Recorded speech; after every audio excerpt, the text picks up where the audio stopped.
For the veterans on the board, this presentation, I've tried to keep it pretty consistent over the years so that the consistency of comparing one year to the next is there for you, so that we don't change it up so dramatically that you can't compare where we were. Tonight, what we're going to do is talk about really our outcomes and our results. This is a snapshot of the results. I'm going to show you kind of two parts today. I'm going to show you the report card that will be posted on Friday at the latest. It may be as early as Thursday. But then the state, if you remember, also has enabled us to put a link on the report card that links to what we call the rest of the story, that also features what we value and what we have established as some important indicators, including some of the arts and areas like that, that I will also give you a preview, and then obviously you can take a look in more detail at your leisure, because there's quite a bit of information on what we call our district profile that supplements the report card. We're going to look at the report card. We'll review highlights and next steps, as I always do at this time of year. And then we'll also talk about some of the way that the report card gets released in that timeline. So just to remind you, this is last year. This is not the current year yet. This is just to remind you what the 6 components are, what it looks like. This was a new format last year for the state on featuring the 6 components. And if you remember, last year was the first time that we had the overall grade, the composites of the 6 come together into one grade. And last year we ended up with a D with kind of a combination of grades across the 6 measures. And I'm going to step through the 6 measures as we go through. Another reminder, this is a year-old data. I don't today have any other district data to share with you because that hasn't been released yet. So I'm only giving you a preview of what we believe will be on our report card on Friday. But then right away on Friday, we start looking at state averages, state performance, what were the grades and subjects increased and decreased, which provides a lot of information for us. This is what the state history and trend has been. And can you remember what happened during that from the 95.7 performance index over those 2 years? Can you remember what happened during those times? Right, changed tests and new standards. The new, at that point it was Common Core and then the Ohio standards. So that was sort of the trend, and now as a state, we're starting to kind of march back from a new baseline that was established. So that's just the reminder of the sequence. This also is last year, because I don't have this new data yet, but just as a reminder, this is sort of, it's a very traditional kind of bell curve, right, of performance across the state. This is the distribution of the report card grades, and we've been in that D category with 122 other districts, and you're familiar with the districts in the F category that are either at risk or falling under the Academic Distress Commission. So that's kind of the context and sort of reminder of where we were. And now we'll step through the 6 components. These are the 6 components. And there you see how they're weighted, that the achievement component and the progress component represent 40% of the combined grade.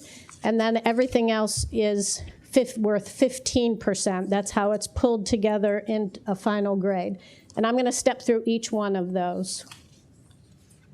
The changes for the veterans on the board, you know, I became famous for my apples, oranges, and bananas visuals in this presentation, where I kept saying there were such dramatic changes to tests and report card measures that I kept saying you can't compare year to year to year. I'm not using, and last year I didn't use the apples, oranges, and bananas because it is stabilizing the report card. Although I can never, ever stand in front of you and say it is exactly the same as the year before. So there are 5 changes that did happen, and these are some pretty significant changes, like the K-3 literacy target and the gap closure targets.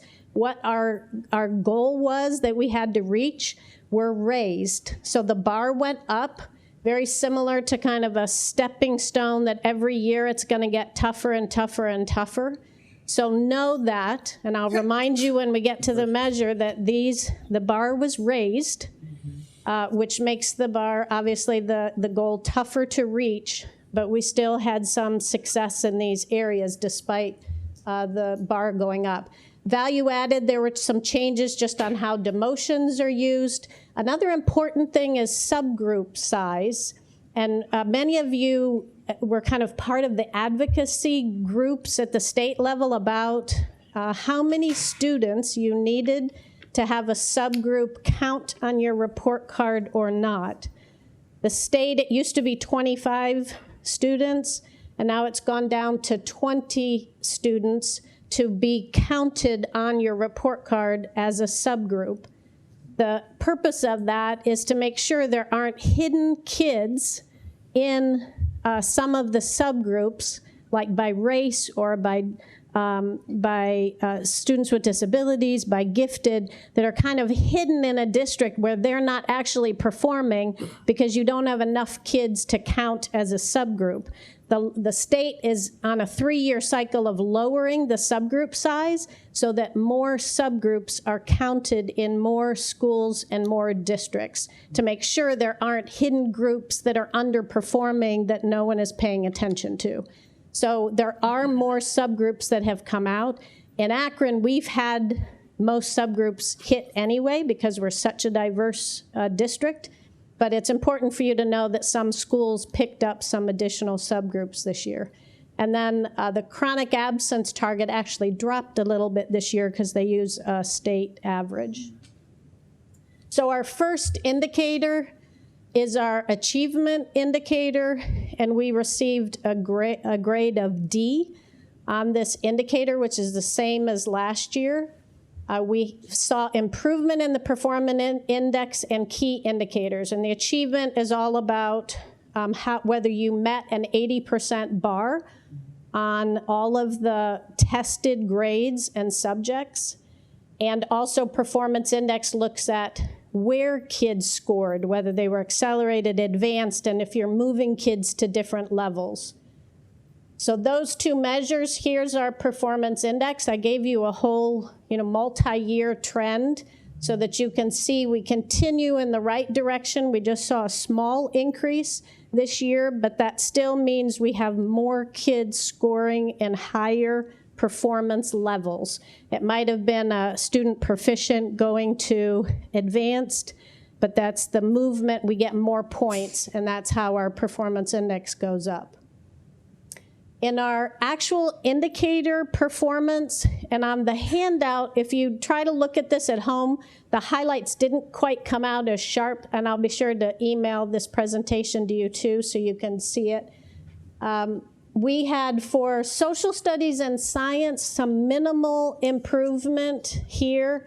After some big gains last year, we saw sort of minimal improvement. If it's yellow, it means it's consistent with last year, and if it's green, we went up, and if it's red, there was some type of drop. And in the bottom, or the last column, it shows you the increase, or whether it stayed the same within 1 point or a drop.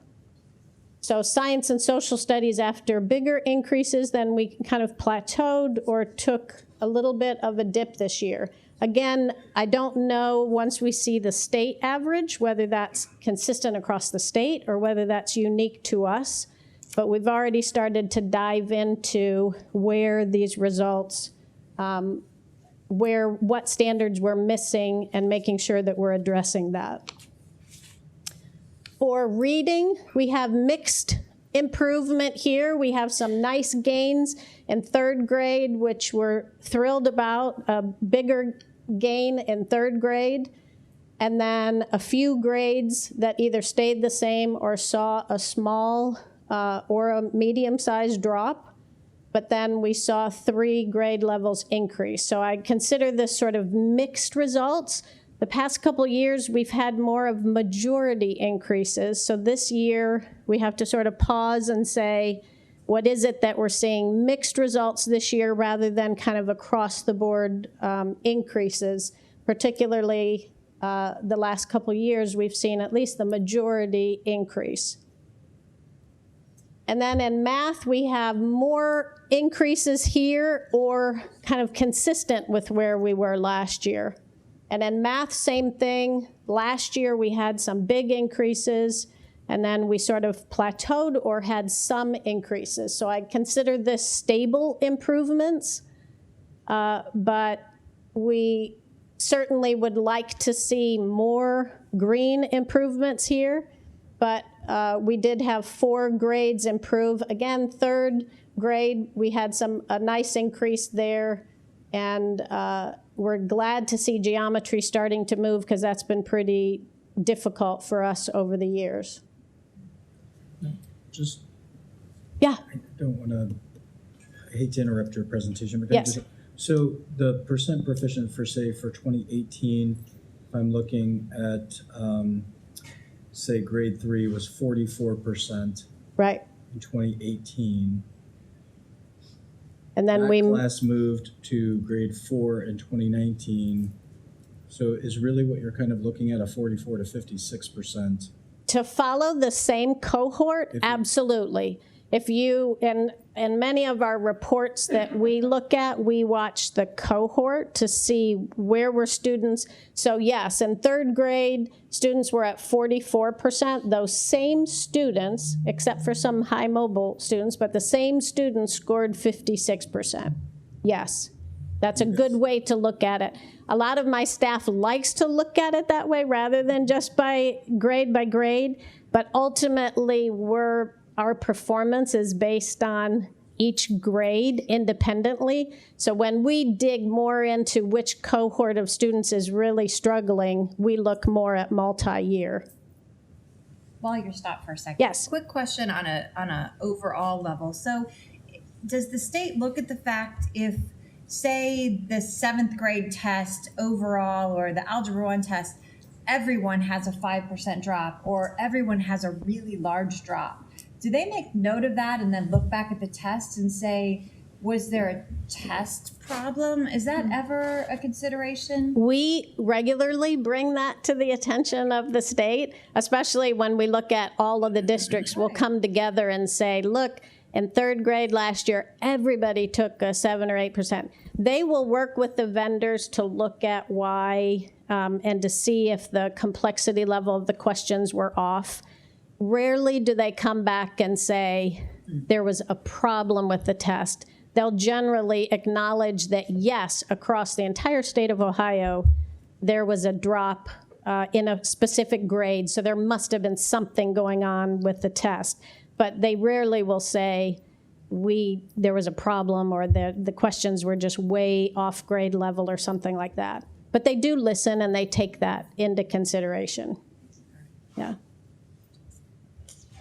One thing that I want to show you just in terms of, which is a great, I could have paid you to ask that question and then go to this next slide because of the way the tests have changed over the years, we started really paying very close attention to the assessments that are consistent for us, which is MAP.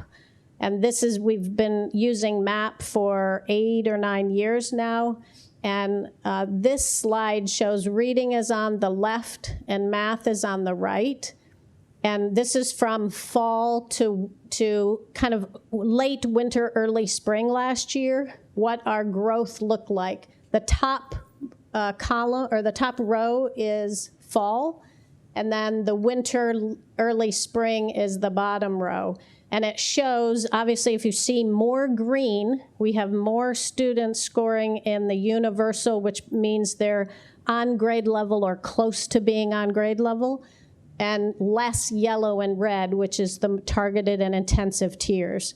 So this is what we're looking at lifetime all the time in our district based on our MAP results that show the growth that we want to see.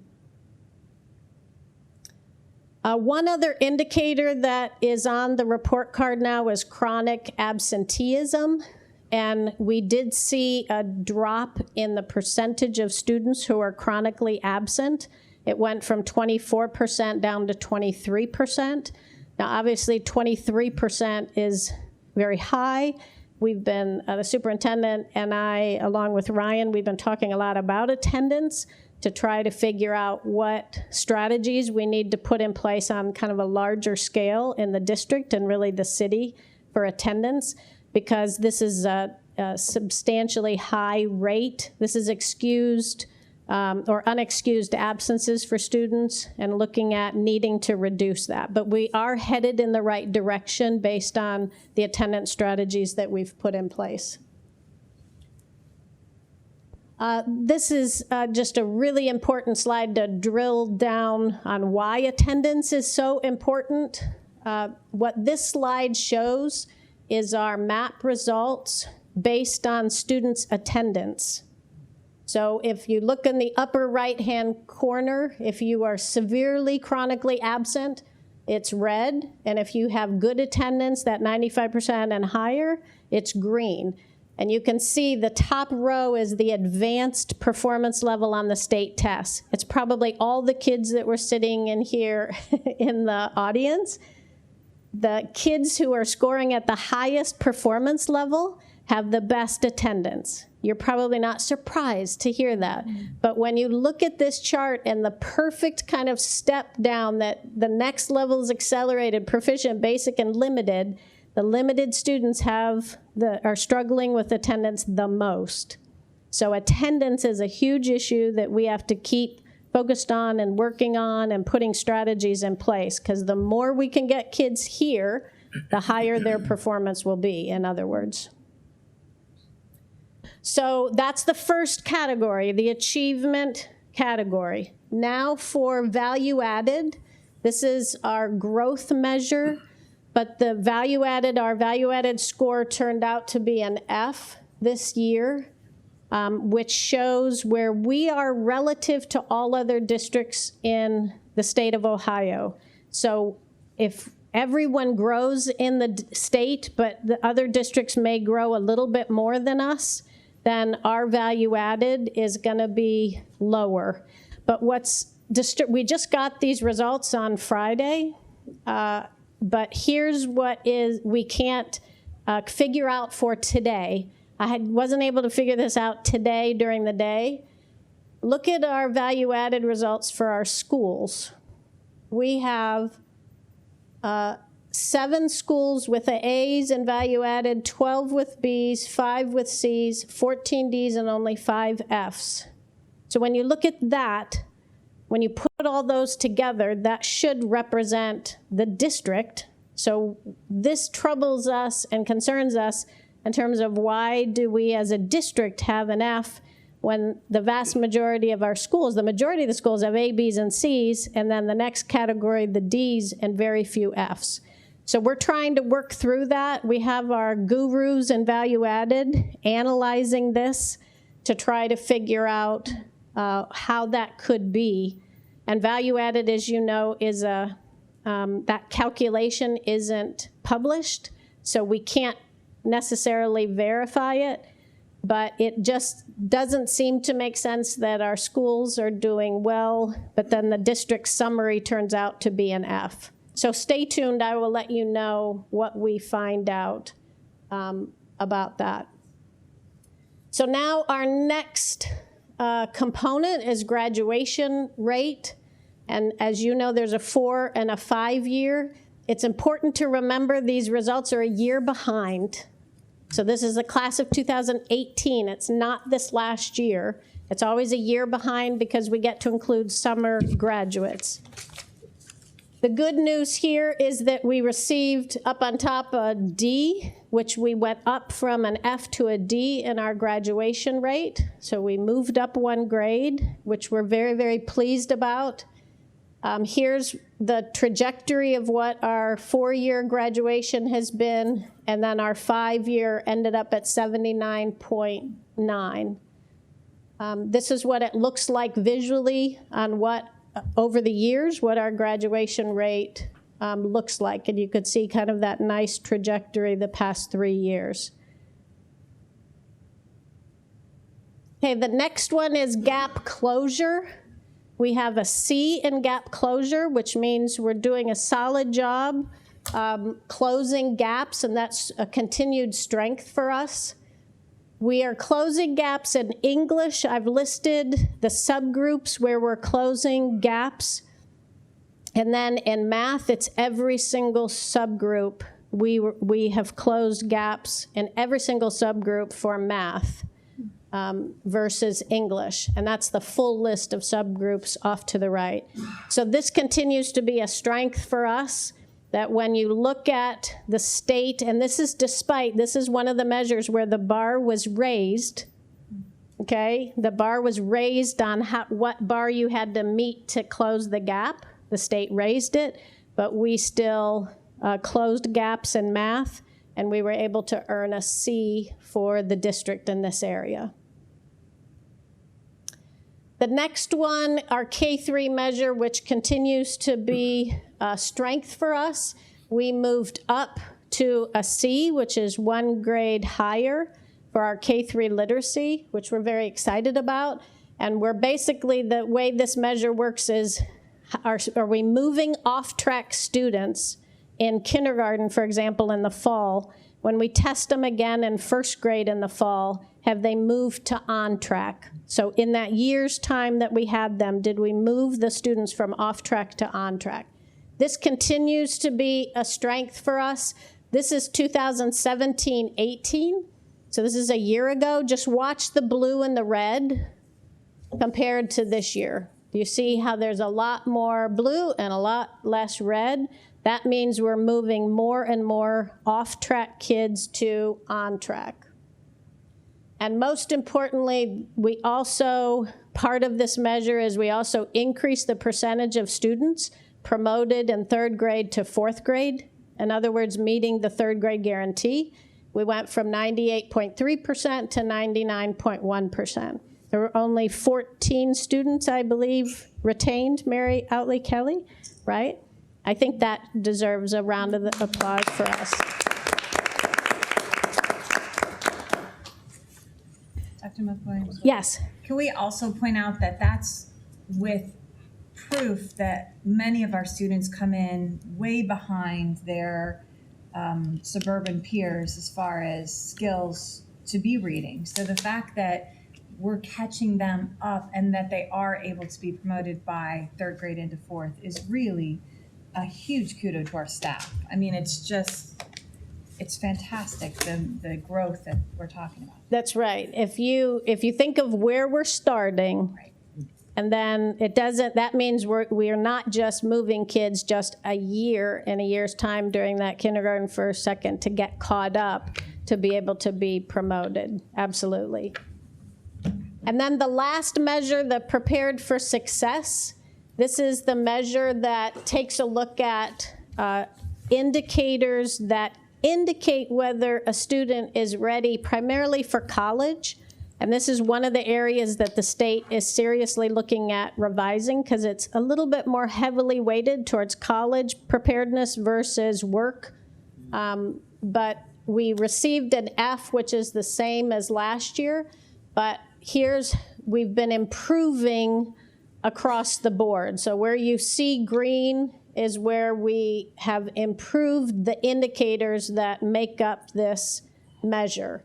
The industry recognized credential, remember this is a year ago. The graduates, it's a year ago. So the wonderful news of this industry credential that we keep showing you because we're so excited about it, that we increased 618% increase in the number of students receiving an industry credential. We didn't get credit for that because that was this past year.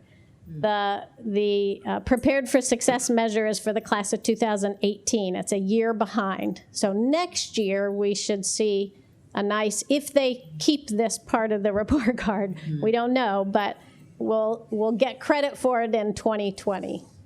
Okay? So here's the summary of where we ended up with a solid D.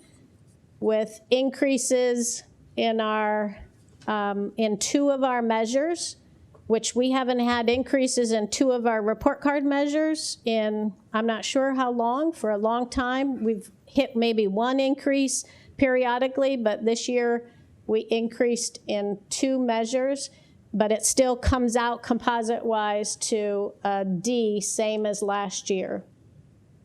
Here's the history of where we are. And the little asterisk means that there was a change in the report card measure, just so you can see how many different changes the past 2 years that I started tracking that. So we increased our graduation grade and our K-3 literacy grade, and then our chronic absenteeism and 3rd grade guarantee, those indicators also went up. I put this slide in just as a reminder with our brothers and sisters who are under the Academic Distress Commission. This is a report that a gal from Lorraine put together that shows the districts that have fallen under the Academic Distress Commission or are at risk for that, which we are not, and we never have been in that pathway, fortunately. But when you look at the disadvantaged student percentage and the median income, which is where we're in that same mix with the rest of the schools, you can see the districts that are falling in the category are all very, very similar income level. We're proud that we have the same data, but we've been able to improve our graduation, improve our K-3 literacy, keep moving forward, that we've been able to stay out of this list. So as always, I give you some talking points to be able to kind of summarize all of this. And here's the key. I think there's 7 points. One is our report card component grades improved in 2 out of the 6 areas. 2 additional reported items improved, that chronic absenteeism and 3rd grade guarantee. And then what I just said, despite similar percentages of students living in poverty and median family incomes, we continue to outperform the similar districts as ours, therefore not falling under the state takeover. 7 grades did improve in reading or math. So that we need to acknowledge that and be proud of those teachers, particularly in those grades. And then we're closing gaps between the subgroups, and in math especially. I don't know if I've ever stood up here and said we've closed gaps in every single subgroup, but we did that in math this year, which we need to be very proud of. We're substantially graduating more students in 4 years. You saw the trajectory of the graduation rates. There's a piece to this that we also changed the way we look at students with disabilities with graduation. And we decided a year ago that we wanted to make sure that all students with disabilities were having equal access to the different options for graduation pathways, instead of exempting them and just saying they don't need to meet the requirements, which is allowed by law. And we stopped just kind of universally letting IEP teams just kind of make that decision on a somewhat of an easier basis, just to say, oh, it's a student with a disability, we'll exempt them. We wanted to make sure that students with disabilities, especially with our college and career academies, that they are equally a part of all of the rigorous training and the rigorous responsibilities. And we are proud that the vast majority of our students with disabilities in the 2018 graduated just like everyone else with a traditional or an alternative pathway. And then this year, class of 2019, it's almost 100%. We just have a handful of students with disabilities who needed to use a different pathway. So we're very proud of that. And then our high percentage of 3rd grade students promoted. So those are the key takeaways from this presentation. Lastly, our web link to share the rest of the story. Let me just pull it up so that you can see what's on here. So this is on the front page of the report card. There's a link that says district profile. This is also a link on our regular APS website. And it has all of our stats for college and career readiness, for example. You know, college credits earned, scholarships, internship, job shadowing hours, a lot of the things that you get updated from our instructional policy committee each board meeting. And then it goes into the 85% of our graduates from 36 career programs are successfully enrolled in college or employed or enlisted. And then we showcase our essential learning experiences and our partnerships with our elementary, and the number of students, 9,000 students will be participating in the essential experiences out in the community this year. Our International Baccalaureate is highlighted. The Fine Arts is my favorite section because it talks about the stats on our offerings, which is really we should be very proud of, because there's not that many districts in our region that have the breadth of programming that we have, and we don't showcase that enough in this district. So this is a way to do this. Whenever you're out doing speaking engagements, this is where you should come, or you should pull it up when you're speaking and showcase all of these offerings that we have. And then further down, we talk about our graduation comparisons. This is still a couple years old just because we don't have the full data yet to update this, but we will within the next couple weeks. But I know last year this was powerful for the board to see when students on the left-hand side, when students are enrolled in the Akron Public Schools all 4 years, the graduation rate was 81% versus if you come in and out or come in midway, then your graduation rate is 48%. And we'll be updating this soon. And then the rest of the data you can take a look at yourself. It's more of our district map data and trends over time that shows that. Any additional questions? Yes. So I always find the graduation rate really interesting because we talk about, 40% or somewhere around there of our students being mobile. 40% of our students are not finishing the school year where they start the school year, and that has a huge impact. Not to mention the number of students that aren't in the district at all and then come into the district at some point during the year, and we're often picking up the pieces from wherever they went before us. So I'm always intrigued by the graduation rate because we're at 79%, if I believe, a year behind. So 2018 students, both for 4-year and 5-year, are both at about a 79%. But for the students that attend APS all 4 years of high school, our graduation rate is really 86% or 87%, whatever that was. Do you ever look at that and sort of isolate that for the rest of the data points as well? So what is our proficiency rate in the different subjects for the different grade levels for those kids who spend all of their time with us?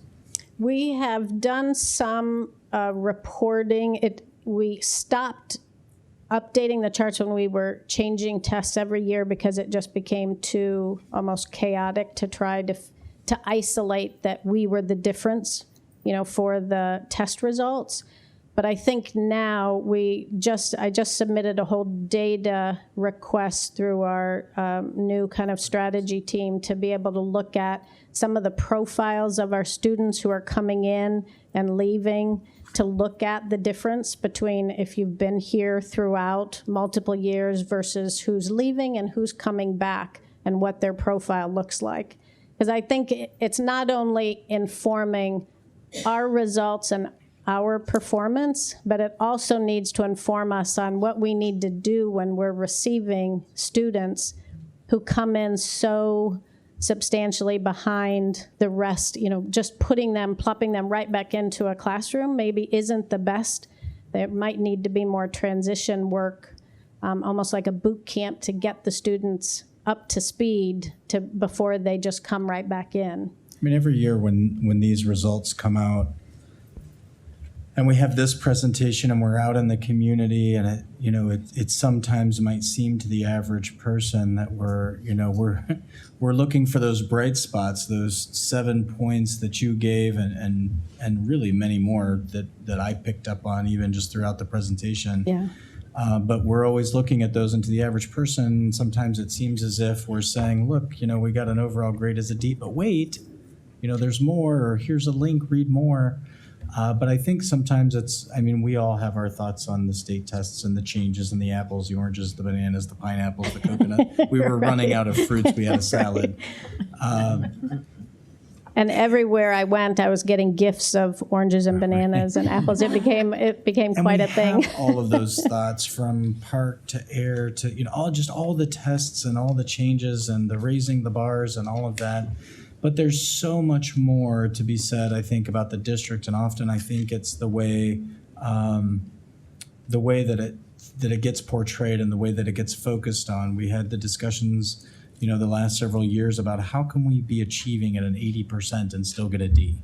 Why is an 80%? An 80% as a letter grade is always a B, but we get an 80% and it's a D. Mm-hmm. So we've had all of that, but I hope that people understand. I hope that our folks that are reporting on this and will appreciate what's behind all of that and what's behind the extra data and why we're pointing out those great things or those shining things that are coming about, and recognizing the challenges that urban public education brings with it, and why these other things are so much more important to us.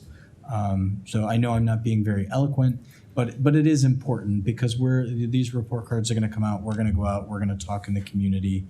I know I already have some meetings coming up that I know that they'll ask about these things. Yeah. So I do think we're finally at a place where it's a collective across the state of Ohio that people recognize that nearly everything on here is related to a test score, and that is such a small snapshot of everything that should be, what you measure is certainly what happens, then you focus on in school districts. So when the state says we're measuring test scores, then that's what every district, for the most part, is going to focus on. If they want us to focus on other college and career readiness factors, they have to measure that. Then they have to make that be a central part of how many students are going directly successfully into the workforce, or the industry credentials should be not just hidden as a small little indicator that gets tagged on if you have a high ACT score. That should be recognized separately. It's all of those that now there's a chorus across the state, including a lot of legislators that are saying we have to be measuring something beyond this heavy focus on test scores. Yeah, I think it's socially, emotionally, whatever. It's also unfair to the students to suggest that 20,000 students, that's the portrait of our students. I think that's patently unfair to them. It's patently unfair to the parents and the folks in this community that send their kids to our schools. Yeah. I think it sends the complete wrong message, and we all know that, so I'm not going to stand on a soapbox for too long. But I'm glad that you point out the other things, because no one would also ever suggest that Akron Public Schools on a whole, that the kids coming out of there in 12th grade, that's who they are. So I'm glad that you point out the other things. Yeah. The final thing, and then if there's any other questions, is just to reinforce the timeline and sort of the sequence of what happens. The early morning on Thursday, or it could be Friday, but it may be Thursday, the superintendent gets the spreadsheet of all the districts across the state, and he gets 1 hour to absorb all that before it gets posted and released to the media and gets opened up on ODE's website. And then we'll be able to sit down and analyze the statewide data, which informs us tremendously. And then we also look at similar districts to see what their performance is. And we really start to dive in the building by building results as well. The next steps in terms of our focus, I'm not going to go through these, but therefore, we're certainly pleased that we increased 2 grades, and we can't lose that fact that we increased 2 grades out of 6 on the report card, which is significant for us. But we also know that this is the work that you all have helped us construct moving forward, and that continued focus on the family resource centers, wraparound support. We have a new math adoption. We have new software that the Instructional Policy Committee got to see firsthand that creates individual pathways for students to work harder and deeper on their reading and math. Attendance strategies I talked to you already about, and deepening the strategies around that, cultural competency and some of our social emotional learning standards. That's our work over the next probably 3 years. That's going to be kind of this next major wave that will all get anchored in our college and career academies.